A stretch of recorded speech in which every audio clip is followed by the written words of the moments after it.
லஞ்சம் வாங்குற போலீஸு, அதிகார போதையில் ஆடுற போலீஸு, மக்களை எறும்புகளுமாக புழுக்களுமாக நசுக்கிறவங்க, பிஜேபிக்காரன் மேலே பொய் வழக்கு போடுறவங்க, இவங்களை எல்லாத்தையும் தூக்கி வச்சு தாளாட்டுது திமுக கவர்மெண்ட்டை. யாராவது நேர்மையாக இருப்பாங்க இல்லைங்களா? நேர்மையாக இருந்தால் காரை பிடிக்கிட்டு ரோட்டில் நடக்க விட்டுருது. நீங்கள் சொன்ன டிஎஸ்பிக்கு அதான் நடந்தது. நேர்மையாக இருக்கிற ஆமாம், அப்புறம் உண்மையை பேசினா அப்புறம் சஸ்பெண்ட் தான் பண்ணுவாங்க. அதில் தான் திராவிட மாடல். ஸ்டாலின் அவர்களே ட்வீட் போட்டிருந்தாரு இல்லையா? என்னன்னு டிராமா பண்றாங்க உங்களுடன் ஸ்டாலின்ல இந்த ஆட்சி வந்ததுல இருந்து டிராமா பண்றதை தவிர வேற என்னங்க பண்ணிட்டு இருக்கீங்க? இதே முதலமைச்சர் மு க ஸ்டாலின் அவர்கள் சைக்கிள் ஓட்டுற ஒரு வீடியோ வந்தது, ஜிம்மில் ஒரு எக்ஸசைஸ் பண்ற ஒரு வீடியோ வந்தது. இதை தவிர தமிழக மக்கள் எங்களுக்கு என்னதாங்க செஞ்சீங்க? முதலமைச்சர் உடல்நிலையில் சரியில்லாமல் இருந்தாலும் கூட ஹாஸ்பிட்டல்ல இருந்தே அந்த பணிகளை கவனிச்சுருக்காங்க இப்படின்னு இப்போ ஒரு ட்ரெண்ட் சொல்லுவாங்க. இதெல்லாம் ட்ரெண்ட் செட் பண்றது அப்படின்றது கூட தெரியாத அளவுக்கு தமிழக மக்களை நீங்க முட்டாள் நினைச்சுக்காங்க. அவ்வளவுதான் நம்ம சொல்றது. ஏங்க நீங்க ஒவ்வொருத்தையும் போய் கஞ்சா அடிக்க வேணாம், மெத்தடிக்க வேணாம், மெத்த போட்ட பையனை எடுத்துக்க வேணாம், போதைப் பொருட்கள் எடுத்துக்க வேணாம், நீங்க விழிப்புணர்வுலாம் பண்ண வேணாங்க.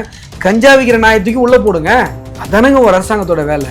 நிச்சயமா மெத்த போட்ட மீன் விற்கிறவன தூக்கி உள்ள போடுங்க. உன் கட்சிக்காரன் தானே மெத்த போட்ட மீன் விற்கிறான், உங்களால் தானே கஞ்சா விற்கிறான். ஏங்க கஞ்சா விற்கிறவன் மேல கம்ப்ளைண்ட் பண்ணா தமிழ்நாட்டில் எந்த ஸ்டேஷன்ல எடுத்துக்க மாட்டாங்க.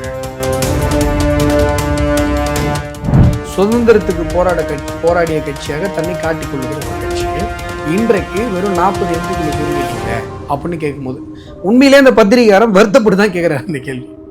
புரியுதுங்களா? காங்கிரஸ் மேல உண்மையிலேயே வருத்தத்தில் கேட்கிறேன். அதுக்கு ராகுல் சொன்ன பதில் என்ன தெரியுங்களா? இந்த 40 எம்பியுடைய பவரை நீங்க நாடாளுமன்றத்தில் வந்து பாருங்க. அதாவது நாடாளுமன்றத்தை முடக்குவதற்கு இந்த 40 எம்பிக்கள் போதுமானது. இவ்வளவுதான் ராகுலோட பதில். அந்த நாடாளுமன்ற முடக்கத்திற்கு பிறகு கூட பேசப்படுறாங்க. உண்மையிலே இஷ்யூவா இருந்தா அந்த செஷன் முடிஞ்சதுக்கு அப்புறம் நீங்க பேசணும். செஷன் முடிஞ்ச அப்புறம் அவங்க விட்டு வேலையை பார்ப்பாங்க. இவர் ராகுல் கிளம்பி தாய்லாந்துக்கு போயிடுவாரு, அவங்க அக்கா கிளம்பி எங்க போவாங்கன்னு தெரியாது. ஆளாளுக்கு ஒரு ஊருக்கு பேர் எல்லாம் செட்டில் ஆவாங்க, ரெஸ்ட் எடுக்க ஆரம்பிச்சு. இவ்வளவுதான் காங்கிரஸ்.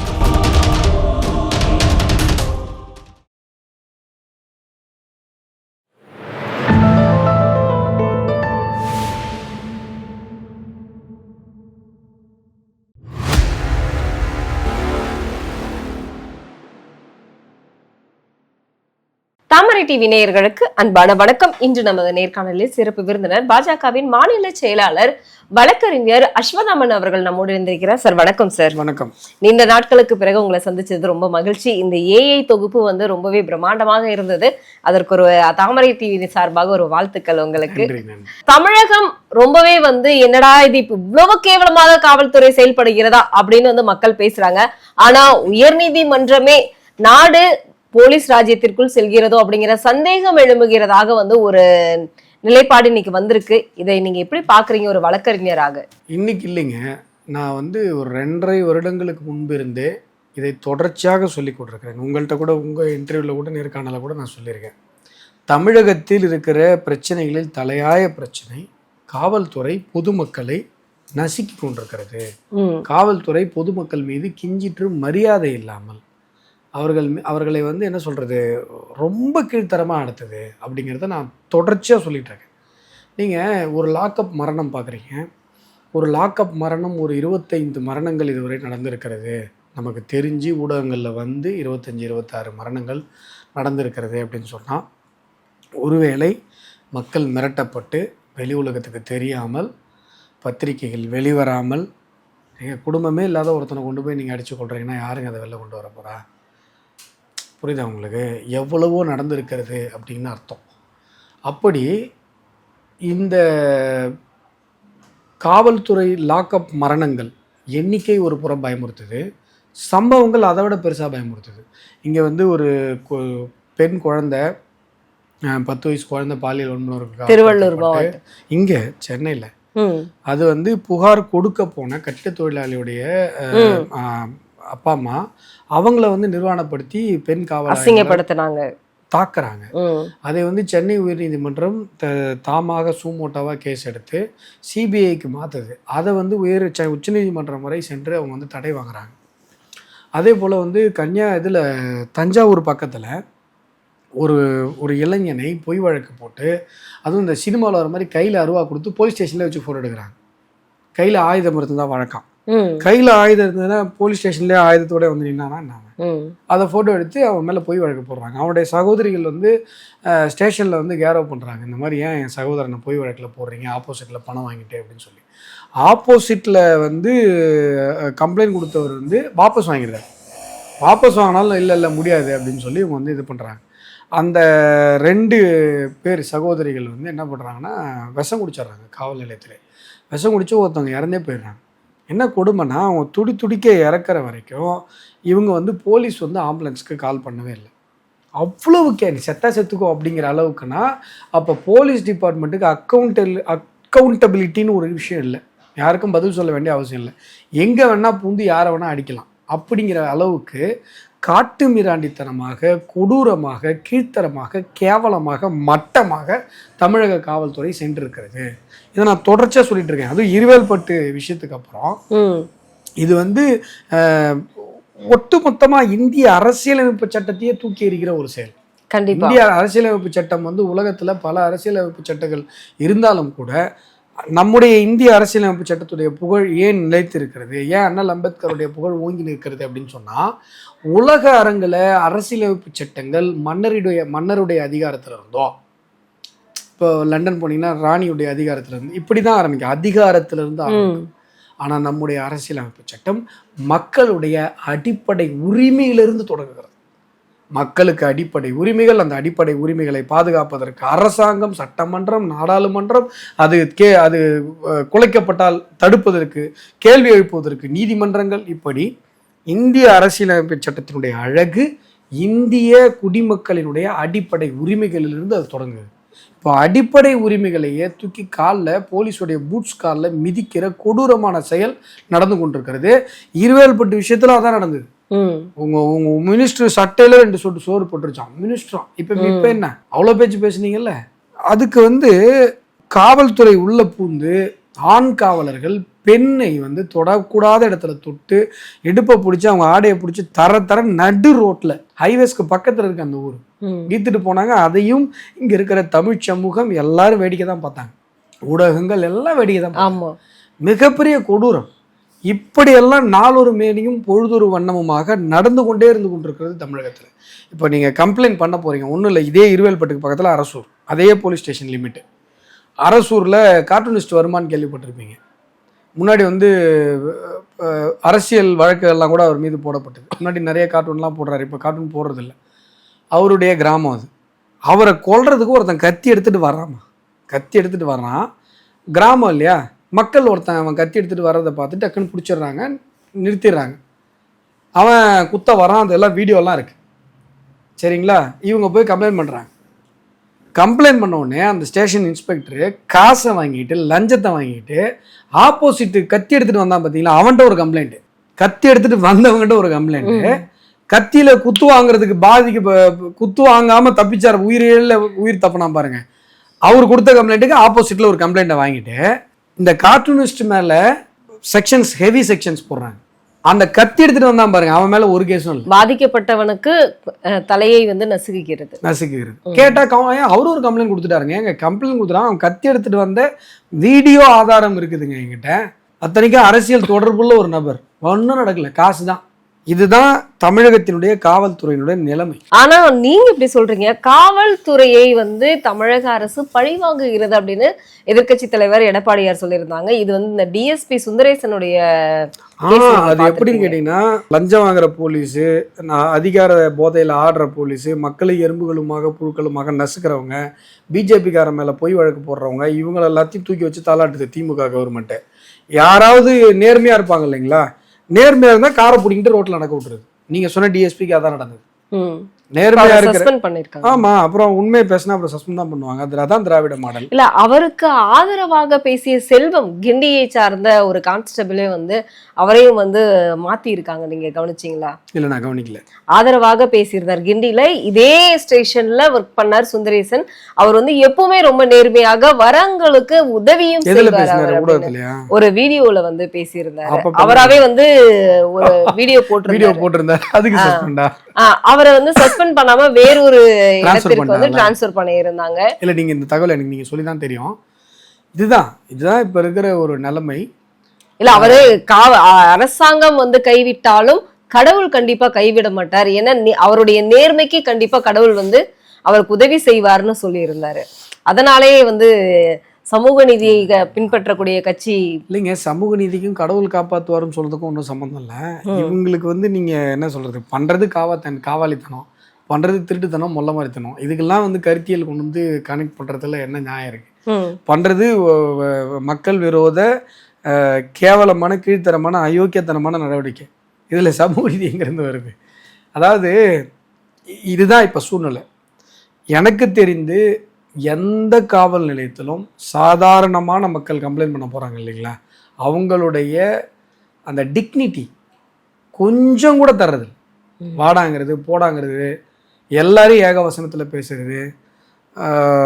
காவல்துறை மிகப்பெரிய அட்டூழியங்களை செய்து கொண்டிருக்கிறது. இன்றைக்கி வந்து திராவிட மாடல் அப்படின்னு ஒரு கேடுகட்ட அரசு உங்களுக்கு தலை விரித்து ஆடுவதற்கு அனுமதியை அளித்திருக்கலாம். நீங்கள் அந்த டிரான்ஸ்ஃபர்ல அந்த காவலர் அவர் சொன்ன வார்த்தை தான் நான் சொல்கிறேன். கடவுள்னு ஒருத்தன் இருக்கான், பார்த்துட்டு இருக்கான். செல்வம் அவர் சொன்ன வார்த்தை தான் நானும் சொல்கிறேன். கடவுள்னு ஒருத்தன் இருக்கான், பார்த்துட்டு இருக்கான். இது மாதிரியான கொடூரமான செயல்களில் இருந்து இவங்க வந்து இப்போ எப்படியா ஆச்சு மாறப்போகுது, எப்படியா இருந்தாலும் 5 மாதம் 6 மாதம் தான். அதனால் வந்து இன்றைக்கு நீங்கள் சொன்னது போல் உயர்நீதிமன்றத்தில் சொல்லியிருக்கு போலீஸ் ராஜ்யம். இதுதான் நான் 2.5 வருஷமாக சொல்லிட்டு இருக்கேன். இன்னும் கூட உயர்நீதிமன்றம் இன்னும் ஜுடிஷியல் ஆக்டிவிசம் நிறைய இடத்துல நீதிமன்றங்கள் பேசுது. போலீஸ் அட்ராசிட்டியை பொறுத்த வரைக்கும் வேற போக்கிடமே இல்லைங்க ஜனங்களுக்கு. காவல்துறை இது நீதிமன்றத்திற்கு காவல்துறை அட்டூழியங்களுக்கு எதிராக கூடுதல் பொறுப்பு இருப்பதாக நீதிமன்றங்கள் உணர வேண்டும். ஏன்னா உங்களை விட்டா வேற கதி கிடையாது மக்களுக்கு. நாங்கள் எதிர்கட்சிகள் என்ன தான் பேசினாலும் எங்கள்கிட்ட கையில் அதிகாரம் கிடையாது. நாங்கள் வந்து கத்தலாம், ரோட்டில் நின்று போராடலாம், வருத்தப்படலாம், கண்ணீர் விடலாம், அந்த மக்களோட மக்களாக நாங்கள் களத்தில் நிற்கலாம். ஆனால் அவர்களை காவல் காக்க வேண்டிய பொறுப்பு, காவல் துறையே அவர்களை சூறையாடும் பொழுது அவர்களை காவல் காக்க வேண்டிய பொறுப்பு நீதிமன்றத்திற்கு இருக்கிறது. நீதிமன்றங்கள் இதில் இன்னும் துரிதமாக தலையிட வேண்டும் என்பது நான் சொல்லலை, மக்களுடைய எதிர்பார்ப்பு. காவல்துறையை கையிலே வைத்திருக்கக்கூடிய முதல்வர் வந்து இதை பற்றி எதுவும் தெரியாதா, இல்லை பேச மாட்டாரா? அவர் எதை பற்றி கவலைப்பட்டார் 4.5 வருஷத்தில் சொல்லுங்கள். 4.5 வருஷத்துல நடந்த கூத்தெல்லாம் நீங்க கொஞ்சம் கொஞ்சம் யோசிச்சு பாருங்க. இல்ல இப்ப நீதிமன்றம் சொல்லி இருக்கக்கூடிய விஷயத்தை வந்து கவனிச்சிருப்பாரு. அவர் எதை கவனிச்சிருக்காரு? இல்ல இப்ப அவருக்கு உடல்நிலை சரியில்லை இல்லைங்க. உடல்நிலை சரியில்லாம இருக்கட்டும், இல்ல உடல்நிலை நல்லா இருந்த போதும் இருக்கட்டும், இல்ல அவர் அமெரிக்கா போய் போட்டோ எல்லாம் போட்டாரு அதுவும் கூட இருக்கட்டும், எதுவாக வேணா இருக்கட்டும், அவர் எதை கவனித்திருக்கார், எதை பொறுப்பேற்று இருக்கார்? நீங்க அப்படியெல்லாம் வந்து 25 மரணம் லாக்அப் டெத் நடந்ததுக்கு அப்புறம் ஒரு 25வது மரணத்துல சாரி அப்படிங்கிற ஒரு வார்த்தை, அவருடைய வாயிலிருந்து சாரின்னு ஒரு வார்த்தை வர்றதுக்கு 25 பேர் செத்து போயிருக்கான். நீங்க கண்டுக்கலன்னு சொல்ல முடியாது. ஏன்னா ஹாஸ்பிட்டல்ல இருந்து அலுவலக பணிகளை செய்திருக்கிறார், கையெழுத்து இருக்கிறார், மக்கள் கிட்ட வந்து கலெக்டர் கிட்ட வந்து இன்னைக்கு என்ன வந்து எவ்வளவு மனுக்கள் வந்தது, எவ்வளவு வந்து தீர்வு காணப்பட்டது. போட்டோ எடுத்தது யாரு? இல்ல அங்கெல்லாம் நீங்க ஒரு 2-3 போட்டோ பார்த்து தான் பேசுறீங்கன்னு எனக்கும் தெரியும். அந்த போட்டோ எடுத்தது யாரு? இல்ல அமைச்சர் பெருமக்கள் இருந்திருப்பாங்க, இல்ல வந்து அங்க யாராவது ஒரு பத்திரிகையாளர் வந்து அந்த இடத்துல அனுமதிக்கப்பட்டிருப்பாரு. திமுக ஐடிவி இதெல்லாம் இயல்பா நடந்ததா நீங்களே கருதுறீங்களா? இல்ல இது கண்டிப்பா அவர் ட்வீட் போட்டிருக்காரு இல்லையா, உங்களுடன் ஸ்டாலின் ஓரணியில் தமிழ்நாடு. ஒரு நாள்ல என்ன நடந்திருக்கும் அப்படின்னா, இந்த போட்டோகிராஃபரை கொண்டு வந்து வச்சிருப்பாங்க. அந்த ஃபைல் நீங்க சொல்ற அந்த சோகால்டு ஒரு ஃபைல் மட்டும் வந்திருக்கும் கையெழுத்து போடுறதுக்கு. அந்த ஒரே ஒரு ஆன்லைன் மீட்டிங் நடந்திருக்கும். அந்த 2-3 ஃபோட்டோ எடுத்ததுக்கப்புறம் அந்த வேலையெல்லாம் முடிஞ்சிருக்கும். இது எங்களுக்கு தெரியுது மக்களுக்கு. நாங்கள் ஒன்றும் அவ்வளோ முட்டாள்கள் கிடையாது நீங்கள் நினைக்கிற அளவுக்கு. 1 2வது இப்போ இதற்கான தேவை எதற்காக வந்தது அப்படின்னு சொன்னால், எடப்பாடி பழனிசாமி அவர்கள் தங்களுடைய தேர்தல் பிரச்சாரத்தை தொடங்கிவிட்டார். கூட்டணி கட்சிகளாக நாங்களும் அதுக்கு வந்து போராட்டத்தெல்லாம் போகிறோம், சப்போர்ட் பண்ணுறோம். மக்களினுடைய பார்வை இந்த எடப்பாடி பழனிசாமி அவர்களது பிரச்சாரத்தில் திரும்புறத காரணத்தினால, ஊடகங்கள் எல்லாம் வேற வழி இல்லாமல் அதை லைட் போட்டு காட்டுறதுனால, அதை டைவர்ட் பண்ணுறதுக்கு பெண் நிறுவனம் இப்படி ஒரு ஐடியா கொடுத்துருக்கு. நீங்கள் ஹாஸ்பிட்டலில் இருங்க சார், அது எழுதுங்க சார். என்ன சார், என்ன பிரச்சனை? முதலமைச்சர் அவர் நல்லா இருக்கட்டும், நாங்கள் அதெல்லாம் எதுவும் சொல்ல, நல்லா இருக்கட்டும், 100 ஆயுசு வரைக்கும் நல்லா இருக்கட்டும், எந்த பிரச்சனையும் அப்போலோ ஹாஸ்பிட்டலில் சொல்லவே இல்லை. சரிங்களா? போகிறாரு, மயக்கம் வந்துச்சு, ஹாஸ்பிட்டலுக்கு போனார், இவ்வளோ தான் சொன்னாங்க. இதில் இவ்வளோ ட்ராமாலாம் அவசியமே இல்லை. புரியுதுங்களா? இதுக்கெல்லாம் ஒன்றுமே இல்லை. நீங்கள் வந்து கோப்புகள் கையெழுத்து போட்டிருந்தால் கூட அதை புகைப்படம் எடுத்து போட வேண்டிய அவசியம் இல்லை. சுத்தமாக ட்ராமாவிலே ஓட்டிகிட்டு இருக்கீங்க. ஸ்டாலின் அவர்களே வந்து ட்வீட் போட்டிருந்தாரு இல்லையா, என்னன்னு டிராமா பண்றேன். உங்களுடன் ஸ்டாலின்ல ஏங்க இந்த ஆட்சி வந்ததுல இருந்து டிராமா பண்றதை தவிர அவர் என்னங்க பண்ணிட்டு இருக்கீங்க? இதே முதலமைச்சர் மு க ஸ்டாலின் அவர்கள் சைக்கிள் ஓட்டுற ஒரு வீடியோ வந்தது, ஜிம்மில் ஒரு எக்ஸசைஸ் பண்ற ஒரு வீடியோ வந்தது. இதை தவிர தமிழக மக்கள் எங்களுக்கு என்னதாங்க செஞ்சீங்க? யோசிச்சு பாருங்க. இப்போ ஒன்றும் இல்லைங்க, திருவள்ளுவரை வச்சு ஒரு காமெடி பண்ணாங்க பார்த்தீங்களா? அது வைரமுத்து அவர்கள் செஞ்சது சார். அதில் நீங்கள் கவனிச்சிங்களா? கவனிச்சேன் சார். திருவள்ளுவர் வந்து மு க ஸ்டாலின் அவர்களை பார்த்து எழுதினார்ல. மு க ஸ்டாலினை பார்த்து பிட் அடிக்கிற மாதிரி இப்படி இப்படி இப்படி தலை திரும்பி இருந்தது பார்த்தீங்களா? ஒன்று. ரெண்டாவது, ஒரு புரோட்டோகால் ஒன்று இருக்கு. இப்போ நம்ம ஒரு 3 பேர் இருக்கோன்னு வைங்களேன், அந்த 3 பேர்ல யார் பெரிய ஆளோ அவங்க நடுவில் நிற்போம். கண்டிப்பா. ரைட்ல ஒருத்தர், லெஃப்ட்ல ஒருத்தர் நிற்பாரு. கரெக்டா? இந்த வீடியோல யார் சென்டர்ல உட்காந்தா? முதல்வர் அவர்கள். மு க ஸ்டாலின் சென்டர்ல உட்கார்றாரு. தமிழகத்திற்கு முதல்வர் அவர் தானே. திருவள்ளுவர் யார் தெரியுமா? திருவள்ளுவர் யாருன்னா தெரியும்? திருவள்ளுவர் யாருன்னு நான் படிக்கும்போது ஸ்கூல்ல சொல்லி கொடுத்தாங்க சார். ஆனா ஸ்டாலின் அவர்களுக்கு சொல்லி இருக்கணும் இல்லையா? சொல்லி கொடுக்கலன்றீங்களா? அது எனக்கு தெரியாது சார். அதான், அவர் திருக்குறள்னா தப்பா சொல்லுவாரு, ஆனா தெலுங்குல பழமொழி சொன்னா கரெக்டா சொல்லுவாரு. ஆமா, அவர் தமிழர் இல்லைன்னு சொல்றீங்களா? இல்ல, தெலுங்கு பழமொழி கரெக்டா சொல்றாருன்னு சொல்றேன். ஏன் உங்களுக்கு தெரியாது? அவர் ஓங்கூர்ல இருந்து தான் வந்தாங்க, தெலுங்கு நல்லா பேசுவாங்கன்னு தெரியாது அவங்களாம், சொல்லி தான் தெரியணுமா? இந்த மாதிரி நீங்க வீடியோ போட்டு, ஆடியோ போட்டு, புகைப்படம் வெளியிட்டு, டிராமா பண்ணி 4.5 வருஷத்தை ஓடிட்டீங்க. இப்படியே இன்னும் ஒரு 6 மாசத்தை ஓட்டிட்டு மக்களை ஏமாத்தி ஜெயிச்சிடலாம்னு நினைச்சீங்கன்னா, அதை விட நீங்கள் செய்கிற முட்டாள்தனம் வேறு எதுவும். இளைஞர், அடுத்த இளைஞர் வந்து முதல்வர், ஒரு இளைஞரான ஒரு முதல்வர் வர போறாரு இல்லையா? ரகுபதி சொல்லியிருக்காரு. இப்போ இவர் ஹாஸ்பிட்டலில் உட்கார வச்சுட்டு உதயநிதி கொண்டு வர போறாங்களா? இல்லை, ஒரு ட்ரையல் பார்க்கறதுக்கான வேலையா கூட இருக்கலாம் அப்படின்னு ஒரு தகவல் வெளியாயிருக்கு இல்லையா? அப்படி ஒரு தகவல் இருக்கா? என்னவாது பண்ணுங்க. அதாவது இன்னும் என்னென்னலாம் தமிழகம் பார்க்க போகுது அப்படிங்கிறது எங்களுக்கு தெரியலைங்க. நடப்பது, நீங்கள் அப்பா உட்காருங்க, புள்ள உட்காருங்க, எல்லாம் உங்களுடைய இப்போ தாத்தா காலத்துலேருந்தே இப்படி தான் மக்களை போட்டு இம்சிச்சுட்டு இருந்தீங்க. நான் கேட்குறது, கொஞ்சமாவது பொறுப்புணர்வு எடுத்துக்கோங்க. பொறுப்புணர்வு. மக்கள் வந்து பாதிக்கப்படுறாங்க, லாக்கப்பில் ஒருத்தனை அடித்தே இந்த போலீஸ் கொல்லுது அப்படின்னு சொன்னால், கொஞ்சமாவது அந்த பொறுப்புணர்ச்சி ஆளுகிறவர்களுக்கு இருக்கணும். அந்த பொறுப்புணர்ச்சி இல்லாதவர்கள் ஆண்டு கொண்டிருந்தாங்க. இவங்களுடைய ஆட்டிடியூட் பாருங்களேன். எது எப்படி நடந்தாலும் நான் ஏதாவது ஒரு ட்ராமா பண்ணிவிடுவேன். கடிவாளம் கட்டின குதிரை மாதிரி நான் எதையுமே பார்க்க மாட்டேன். நாங்கள் வந்து ஒரு ட்ராமா பண்ணி அந்த ட்ராமாவில் போயிட்டே இருப்போம். நாங்கள் நம்பர் 1 முதல்வர், சிக்ஸரு ஆரம்பத்துலேருந்து நடந்த கூத்து 2.4 அடுத்தது வந்து தமிழகம் முதல் மாநிலமா வந்துருன்னு சொல்லியிருக்காங்க. எதுலங்க முதல் மாநிலமா வந்தது? இல்ல, அடுத்த வருஷம் வந்துடும். 2.4ல வந்துடும். 1 ட்ரில்லியன் நடுவில் கொஞ்ச நாள் உருட்டுனாங்க, ஞாபகம் இருக்கா உங்களுக்கு? ஆமா. அந்த 1 ட்ரில்லியன் உருட்டு என்னாச்சு? பிடிஆர் பழனிவேல் தியாகராஜன் தான் உலகத்திலே மிகப்பெரிய பொருளாதார மேதைன்னாங்கல்ல. இப்போ எதுக்கு அவர் உண்மை கூப்பிட உட்கார வச்சாங்க? ஆரம்பத்தில் பொருளாதாரத்தில் ஒரு 5 பேர் 10 பேர் ஃபாரின், இந்த ஹாலிவுட் நடிகர்கள் மாதிரி ஒரு 10 பேர் ஃபோட்டோவை போட்டு இவங்களெல்லாம் ஆலோசனை சொல்ல போகிறாங்கல்ல. அவங்களாம் ஆலோசனை சொன்னது என்னாச்சு? இப்போ அவங்களாம் எங்கே போகிறாங்க? 30,000 ரூபாய் அவங்க எங்கே போகுதுன்னு அன்னைக்கு ட்ரெண்டிங்கில் இருந்துட்டா போதும். இவ்வளோதான் திமுக. அன்னைக்கு மீடியாவில் இடம் பிடிக்கணும், அன்னைக்கு டிபேட்டில் இந்த இவங்க நிறுவனம் சொல்கிற அந்த டாபிக்லாம் வச்சுக்கணும், அன்னைக்கு ஒரு ட்ராமா பண்ணிக்கணும். முதலமைச்சர் சைக்கிள் ஓட்டுறாரு, இவ்வளோ நாள் முதலமைச்சர் ஆரோக்கியமாக இருக்கிறார் அப்படின்னு ட்ரெண்ட் செட் பண்ணாங்க. இப்போ முதலமைச்சர் உடல்நிலை சரியில்லாமல் இருக்கிறார் அப்படின்னு ஒரு ட்ரெண்ட் செட் பண்ணுறாங்க. முதலமைச்சர் உடல்நிலையில் சரியில்லாமல் இருந்தாலும் கூட ஹாஸ்பிட்டலில் இருந்தே வந்து அந்த பணிகளை கவனித்துக் கொள்கிறார் இப்படின்னு இப்போ ஒரு ட்ரெண்ட் செட் பண்ணுறீங்க. இதெல்லாம் ட்ரெண்டு செட் பண்ணுறது அப்படின்றது கூட தெரியாத அளவிற்கு தமிழக மக்களை நீங்கள் வந்து முட்டாள் நினச்சிக்காதீங்க. அவ்வளோதான் நம்ம சொல்கிறது. நீங்கள் என்ன வேணால் ட்ராமா பண்ணுங்கள், என்ன இன்னும் ஒரு 6 மாதத்துக்கு பண்ண போகிறீங்க, அவ்வளோதானே. எவ்வளோ வீடியோ பார்த்துட்டோம், எவ்வளோ ஆடியோ பார்த்துட்டோம். நான் தான் சொல்கிறேனேங்க, இதை முதல்ல சொன்னது நான் தான். நான் சொன்னதுக்கப்புறம் 4-5 பேர் சொன்னாங்க. திமுக ஆட்சி என்பது இது ஒரு ஆட்சி கிடையாது, இது பெரிய சைஸ் யூடியூப் சேனல், இது ஒரு நாடக கம்பெனி. இவங்க நாடகம் மட்டுமே போடுறாங்க. மக்கள் 92 பேர் செத்து போனாங்க கள்ளச்சாராயம் குடிச்சு, நீ கவலைப்படலை. 25 பேர் லாக்கப்பில் செத்து போனான். இது ஏதோ ஒரு இறப்பு இல்லைல்ல, அரசு செய்த கொலை தானே. அரசு எந்திரம் சரியாக செயல்பட்டு இருந்தா இந்த கொலைகள் நடந்திருக்காது தானே. நிச்சயமா. அப்ப நீங்க தானே பொறுப்பேற்கணும். இப்ப முதல்ல இதுல மரக்காணத்துல நீங்க வந்து பொறுப்பேற்று இருந்தீங்கன்னா கள்ளக்குறிச்சியில நடந்திருக்காரு. நிச்சயமா. நீ முதல் கொலை இங்க ஒரு தலித் இளைஞனை வந்து ரோட்ல போயிட்டு இருந்தா, சிசிடிவி காட்சிகள் அப்பயே வெளியாச்சு. சும்மா காவல் நிலையத்துல ஏத்திட்டு போய் அடிச்சு கொலை பண்ணாங்க. நீங்க அப்பயே இந்த கேள்வி கேட்டிருந்தீங்கன்னா நான் சொல்றதுங்க, கொலை வெள்ள தெரியுதுங்க. அற வாங்கினவன், புரியுதா உங்களுக்கு? காரணமே இல்லாம காவல்துறையில அற வாங்கினவன், அவருடைய டிக்னிட்டி. வீடு பூந்து ஒருத்தனை அடிச்சிட்டீங்க, அவன் மனைவி முன்னாடி, அவன் குழந்தை முன்னாடி, அவனுடைய மரியாதை, அவனுடைய அடிப்படை உரிமை. கண்டிப்பா. எத்தனை பேர் பாதிக்கப்பட்டிருப்பான் தமிழகத்துல? இன்னைக்கு கிட்னி திருடி வித்திட்டு இருக்கீங்க திமுக காரங்க. என்ன செஞ்சாதான் உங்க வெறி அடங்கும்? மலையை குடஞ்சி வித்துட்டு இருக்கீங்க, ஆறுகளை சூறையாடுறீங்க, நீர்நிலைகளை ஒன்று கூட விடுறது கிடையாது, நாசம் பண்ணுறீங்க. தமிழ்நாட்டில் கிருஷ்ணகிரி மாவட்டத்துலேருந்து 1000 லாரி போகுதுங்க ஒரு நாளைக்கு வெளி மாநிலங்களுக்கு. கன்னியாகுமரியில் போய் பாருங்கள், கோயம்புத்தூரில் போய் பாருங்கள், இங்கேருந்து கனிம வளங்கள் லாரி லாரியாக போகுது, அங்கேருந்து குப்பை குப்பையாக கொண்டு வந்து இங்கே ஓட்டலாம். இப்போ நீங்கள் நாமக்கல்லில் கிட்னி திருடி எத்தனை பேர் பாதிக்கப்பட்டிருக்காங்கன்னு இப்போ வரைக்கும் கவுண்ட் கிடையாது. ஹாஸ்பிட்டல் தனலட்சுமி ஸ்ரீனிவாசன் திமுக எம்எல்ஏவது, புரோக்கர் யாரானா திமுக காரன் பேச்சாளர் இல்ல சுப்பிரமணியம் சொல்லியிருந்தார் இல்லையா, அதிமுக ஆட்சியில இதே மாதிரி நடந்தது, அப்பெல்லாம் நீங்க கண்டுக்கல. 2000 மா சுப்பிரமணியம் என்ன சொன்னார் நீங்க வச்சீங்களா, 2019 காவலர் ஒருவர் நோட் போட்டாரு, இந்த மாதிரி இந்த நாமக்கல் பகுதியில கிட்னி திருடு நடக்குது. சரி, 20, 21 அதிமுக கவனிக்கல சார். 4.5 வருஷம் நீங்க என்ன சார் பண்ணிட்டு இருந்தீங்க? காவலர் நோட் போட்ட அந்த நோட்டு அது திருட்டு கிடையாது, முறைகேடு.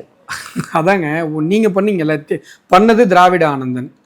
அப்ப நீங்க இப்படிதான் அது திருடு கிடையாது, அது வந்து முறைகேடு. இன்னும் கூட நல்ல ஒரு வார்த்தையெல்லாம் சொல்லிக்கலாம், அது முறைகேடே கிடையாது, அது வந்து ஒரு புனித செயல், அது திராவிட மாடல் அப்படின்னு கூட நீங்க சொல்லலாம். ஏன்னா பண்ணது நீங்க தானே. இப்ப திருடவங்க, குற்றச்செயலை செய்தவர்கள், அந்த குற்றச்செயலை வந்து இப்படி தானே டிமினிஷ் பண்ணி தானே காட்டி ஆகணும். இப்போ நான் கேட்குறது, உங்கால் பண்ணியிருக்கான் சார். எப்படி வந்து இங்கே அண்ணா பல்கலைக்கழக விவகாரத்தில் உங்கள் கட்சிக்காரன் பண்ணாலும் ஞானசேகரன், அது மாதிரி இப்போ திராவிட ஆனந்தன் உங்கால் தான் பண்ணியிருக்காரு. உங்கள் பேச்சாளர் நீங்கள் என்ன பண்ணியிருக்கணும், முதல்ல அவரை கண்டுபிடிச்சி நீங்கள் கைது பண்ணியிருக்கணும். இப்போ வரைக்கும் நீங்கள் கைது பண்ணல. உங்கள் கட்சி எம்எல்ஏ கதிரவனுடைய ஹாஸ்பிட்டல், அதை நீங்கள் வந்து அட்லீஸ்ட் வந்து ரைட் பண்ணியிருக்கணும், இல்லை சீல் பண்ணியிருக்கணும், பண்ணலை. சரி, முறைகேடாகவே இருக்கட்டும் சாமி, என்ன நடவடிக்கை எடுத்தீங்க? 2019 நோட் போட்டு காட்டினாங்க சார், அவங்க 2 வருஷம் விட்டுட்டாங்க சார், நீங்கள் 4 வருஷம் ஏன் விட்டீங்க? ஏன் நடவடிக்கை எடுக்கல? அவ்வளவு தூரம் பரவலாக கிட்னி திருடு நடந்திருக்கிறது என்று சொல்லும்போது கூட, அவ்வளவு தூரம் இன்றைக்கு பெரிய அளவில் ஊடகங்களில் வெளிவந்ததற்கு பிறகும் கூட ஒரு அமைச்சர் எதேச்சதிகாரமாக எந்த விதமான பொறுப்புணர்வும் இல்லாமல் ஜஸ்ட் லைக் தட், அது திருட்டு கிடையாதுங்க, முறைகேடுங்க. இப்ப இது கேட்டாங்களா? இல்ல, அவர் தான் வந்து ஒவ்வொருத்தருக்கும் போய் வந்து விழிப்புணர்வு எல்லாம் கொடுக்க முடியாது, அது எங்களோட வேலை இல்லை. இதுதாங்க உங்க வேலை, இதுதான் உங்க வேலை. சொல்லுங்க, வீடியோ போடுறது, இது யூடியூப் சேனல் நடத்துறது, வந்து நாடக கம்பெனி நடத்துறது, மீடியாக்களுக்கெல்லாம் கூப்பிட்டு மாசம் மாசம் பணம் கொடுக்குறது, இதை தவிர வேற என்ன உங்களுக்கு வேலை? எவனும் செத்தா கண்டுக்க மாட்டீங்க. உங்கள் கட்சிக்காரனே போய் இப்போ பல்கலைக்கழக மாணவிகளை வந்து பாலியல் துன்புறுத்து பண்ணுவான், அதை கண்டுக்க மாட்டீங்க. கிட்னி திருடுறாங்க, ஏழை மக்கள் அவங்க வந்து கஷ்டத்தில் இருக்கிறவங்களுடைய வறுமையை பயன்படுத்தி அவர்களை வந்து ஆசை காட்டி அவர்களை வந்து மோசம் செய்து அவர்களை கட்டாயப்படுத்தி அவர்களை வந்து அவருடைய கிட்னியை திருடுறீங்க. இது கூட நீங்கள் பொறுப்பெடுத்துக்க மாட்டீங்கன்னாங்க. ஒவ்வொருத்தனையும் போய் கிட்னி தராத நான் சொல்ல முடியும் அப்படின்னு கேட்குறாருல்ல, உன் கட்சிக்காரன்ட்ட சொல்லுங்க. திராவிட ஆனந்தன் இருக்கான்ல புரோக்கரு, உன் கட்சிக்காரன் திமுககாரன், அவன்கிட்ட சொல்லியிருக்கலாம்ல, டே கிட்னி திருடாதரா அப்படின்னு. ஏன் நீ போய் இவ்வளோ கஷ்டப்படுற? ஒரு புரோக்கர்கிட்ட சொல்லியிருந்தா மக்கள்கிட்ட விழிப்புணர்வு உருவாக்க வேண்டிய அவசியம் இல்லையே. காவல்துறை தன்னுடைய கடமையை முறையாக செய்திருந்தா, இந்த திராவிட ஆனந்தன் மாதிரி திமுககாரர்களை தூக்கி போட்டிருந்தா, நீங்க ஒவ்வொருத்தையும் இப்ப சொல்ல வேண்டிய அவசியம் இல்லை. சட்டவிரோதமான செயலை செஞ்சிருக்காங்க, நடவடிக்கை எடுக்கப்படும்னு சொல்லியிருக்காரு. இன்னும் அரெஸ்ட் பண்ணலையே. இப்ப வெளி வந்ததுக்கு அப்புறம் இவ்வளவு லெதர்ஜிக்கா நீங்க பேசுறீங்க. வெளில வரானே நீங்க அதை பத்தி கண்டுக்க போறது இல்லை. ஒவ்வொருத்தையும் போய் விழிப்புணர்வு ஏற்படுத்த முடியுமான்னா ஏங்க, நீங்க ஒவ்வொருத்தையும் போய் கஞ்சா அடிக்க வேணாம், மெத்தடிக்க வேணாம், மெத்த போட்ட பையனை எடுத்துக்க வேணாம், போதைப் பொருட்கள் எடுத்துக்க வேணாம், நீங்க விழிப்புணர்வுலாம் பண்ண வேணாங்க. கஞ்சா விற்கிற நாயத்துக்கு உள்ள போடுங்க, அதானங்க ஒரு அரசாங்கத்தோட வேலை. நிச்சயமா. மெத்தப்பட்ட மீன் விற்கிறவன் தூக்கி உள்ள போடுங்க. உன் கட்சிக்காரன் தானே மெத்தப்பட்ட மீன் விற்கிறான், உங்கால் தானே கஞ்சா விற்கிறான். ஏங்க, கஞ்சா விற்கிறவன் மேல கம்ப்ளைண்ட் பண்ணா தமிழ்நாட்டில் எந்த ஸ்டேஷன்ல எடுத்துக்க மாட்டாங்க தெரியுங்களா உங்களுக்கு? ஒரு சம்பவம், சென்னையில் கஞ்சா விற்கிறவன் மேல கம்ப்ளைண்ட் பண்ணவங்கள உள்ள போயிட்டு வந்து கஞ்சா விற்கிறவனு வெட்டி கொண்டானுங்க. தூத்துக்குடியில் ஒரு ஹோட்டல் அதிபரை வெட்டி கொண்டாங்க. இவ்வளோ தைரியம். சரி, கஞ்சா விற்கிறவன் மேல கம்ப்ளைண்ட் பண்ணாங்க, அவங்க உள்ள போயிட்டாங்க. இவன் தான் கம்ப்ளைண்ட் பண்ணான்னு காவல்துறை போட்டு கொடுக்காம அவங்களுக்கு எப்படி தெரியும்? கண்டிப்பா சொல்லியிருக்கோம். அப்ப கஞ்சா விற்கிறவங்களுக்கும் காவல்துறைக்கும் கனெக்ஷன் இருக்கு அப்படின்னு சொன்னா ஜனங்க நாங்களாம் எங்க போறது? இப்போ 4வது நாளாக நாடாளுமன்றம் வந்து முடக்கத்தில் இருக்கிறது. இதற்கு வந்து ஜெகதீப் தன்கர் எதற்காக தன்னுடைய பதவியை ராஜினாமா செய்தார்? இதில் வந்து கேக்குறவன் யாரு? ராகுல் காந்தி அவர்கள். கிண்டல் பண்ணது யாரு? அவரை கிண்டல் பண்ணி இவர் இருக்கவே கூடாது, இவருக்கு இந்த பதவிக்கு தகுதியே கிடையாது அப்படின்னு பேசினவன் யாரு? பேசினவர் யாரு? ராகுல் காந்தி. அப்புறம் எப்படி என்ன மூஞ்சி வச்சுட்டு இப்படி பேசுறாங்க? அப்போ எனக்கு புரியல. எவ்வளவு அசிங்கம் நீங்க உடல் மொழி காட்டுனீங்க. ஆமா, எவ்வளவு கேவலமாக மிமிக் பண்ணீங்க நீங்கள். அதை உட்காந்து கைத்தட்டி ரசித்து சிரிச்சிங்க. எங்கள் எம்பி ஒருத்தர் ஏழ்மையான ஒரு பகுதியிலேருந்து வந்தவரை தள்ளி விட்டு வேடிக்கை பார்த்தீங்க. அவருக்கு தலையில் அடிபட்டது. இவ்வளோ அராஜகத்தை பண்ணிட்டு இன்னைக்கு திடீர்னு உங்களுக்கு பாசம் வந்துடுதா? என்னங்க அதெல்லாம்? அவருக்கு உடல்நிலை சரியில்லைன்னு அவருடைய ராஜினாமாத்தில் காரணத்தில் சொல்லிட்டாரு. இப்போ உங்களுக்கு என்ன பிரச்சனை? இவ்வளோ நாள் அவரை மாற்றணும் தானுங்க நீங்கள் குதிச்சிங்க, தவமாக கிடந்தீங்க. இப்போ திடீர்னு எங்களுக்கு வந்து பாசம் வந்துருச்சுன்னா நம்புற கதையே அது. 2014 ராகுல் 44 MP, சரிங்களா? அப்போது நரேந்திர மோடி அவர்கள் முதலாக பிரதமராக வரும்பொழுது அப்போ வந்து ராகுலை பற்றி ஒரு கேள்வி கேட்குறாங்க. ஏங்க, இந்தியாவே ஆண்டு கொண்டிருந்த ஒரு கட்சி, சுதந்திரத்துக்கு போராடிய கட்சியாக தன்னை காட்டிக்கொள்ளுகிற ஒரு கட்சி, இன்றைக்கு வெறும் 40 MPக்குள்ள சுருங்கிட்டீங்களே அப்படின்னு கேட்கும்போது உண்மையிலே அந்த பத்திரிகையாரம் வருத்தப்பட்டு தான் கேட்குறாரு அந்த கேள்வி. புரியுதுங்களா? காங்கிரஸ் மேலே உண்மையிலேயே வருத்தத்தில் கேட்குறாரு. அதுக்கு ராகுல் சொன்ன பதில் என்ன தெரியுங்களா? இந்த 40 MPயுடைய பவரை நீங்கள் நாடாளுமன்றத்தில் வந்து பாருங்கள். அதாவது நாடாளுமன்றத்தை முடக்குவதற்கு இந்த 40 MPக்கள் போதுமானது. இவ்வளவுதான் ராகுலோட பதில். அதாவது இவருக்கு முடக்குவதற்கு காரணம்லாம் தேவையில்லை, முடக்கணும்ன்றது இவருக்கு முடிவு பண்ணிட்டாங்க. ஒவ்வொரு முறையும் ஒவ்வொரு காரணம் புனையப்படும். பல நேரங்களில் இவர் காரணத்தை புனைவதற்கு வெளிநாடு சப்போர்ட் கிடைச்சிருக்கு. ஹிடன்பர்க் ரிப்போர்ட்டை வச்சு ஒரு தடவை முடக்கினாங்க. இப்போ ஹிடன்பர்க் கம்பெனியாக முடக்கிட்டாங்க. புரியுதுங்களா? ஒவ்வொரு முறையும் ரஃபேல்னு ஒரு தடவை முடக்கினாங்க. அப்புறம் உச்சநீதிமன்ற மன்றத்தில் போய் இவரே மன்னிப்பு கேட்டார்.